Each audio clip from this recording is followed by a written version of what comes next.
Welcome to Driving for Dollars Mastery, the best, fastest, and easiest way to find and turn wholesale properties for huge profits. We'll provide you with the tried and true strategies that are guaranteed to help you build your own business by recognizing distressed properties, all from the comfort of your own vehicle. So buckle up and let's get ready to ride with your host, Zack Boothe.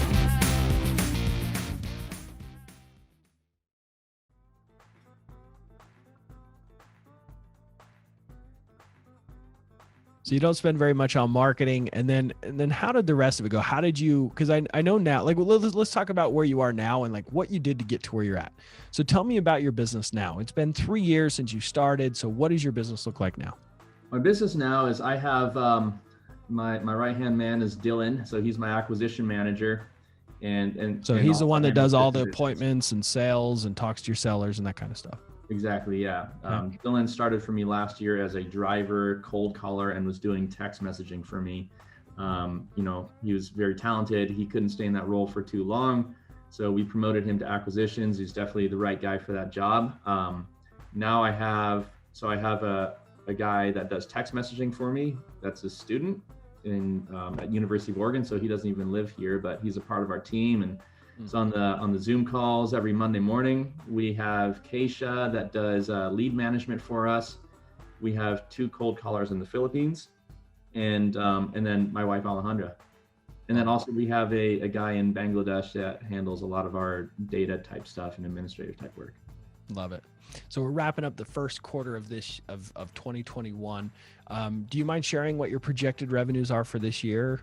If things stay consistent and we're shooting for 670. I love it.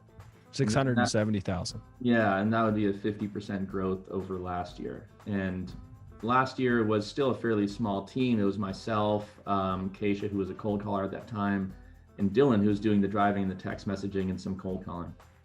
But now, with Dylan doing acquisitions, we have more cold callers. We did really well at the end of last year, so we've been expanding marketing, spending a lot more money on marketing. We should have that 50% growth or more, but we're shooting for that 670 because we have a lot more horsepower now. That having Dylan do acquisitions frees up my time to focus on private money connections, and that's what allows us to do some of the flipping that we're doing now. Frees up my time to do coaching calls with you and focus on strategy type things and train the team. I think that's really important, is just training people on training the cold callers, training the lead manager, consistent training with Dylan, who's doing the acquisitions and the dispositions. But that's where we're at right now. Awesome. So let's break this down. The first year you get your butt kicked, you make like no money. Yeah. You just put $20,000 in without a single deal.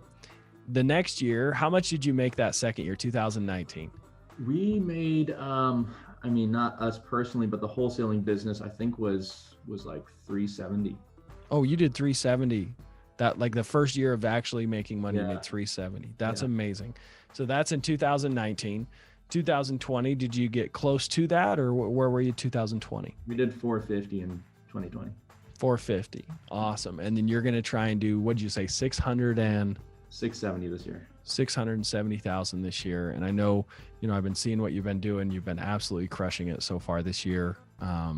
Talked about a couple of little deals, or little deals, 50,000 plus deals you're working. So you're doing really well, and it's pretty fun to watch your success and see your growth. And I remember, I met you. I don't even remember exactly how I met you, but you were one of the first people that I worked with, and one of the first people that I coached. And it's been so fun to watch your progress. You've done amazing things, and you've worked so very hard. I'm so grateful and proud of you. I'm proud of all your hard work. I mean, you've earned your success. It's so awesome. Now that you have all the success and you've been able to accomplish so much, you have a very holistic view of what it takes to become successful, right? You know so much about the business from years of putting in the efforts. But there's a lot of people that might listen to this podcast and go, man, I can't even imagine having a business that makes me that kind of money. And I'm making well over $100,000 a year into my pocket and have this freedom, and I run my own show and I do my own thing. Like, what advice would you give to someone that's just starting out and they have no idea where to start?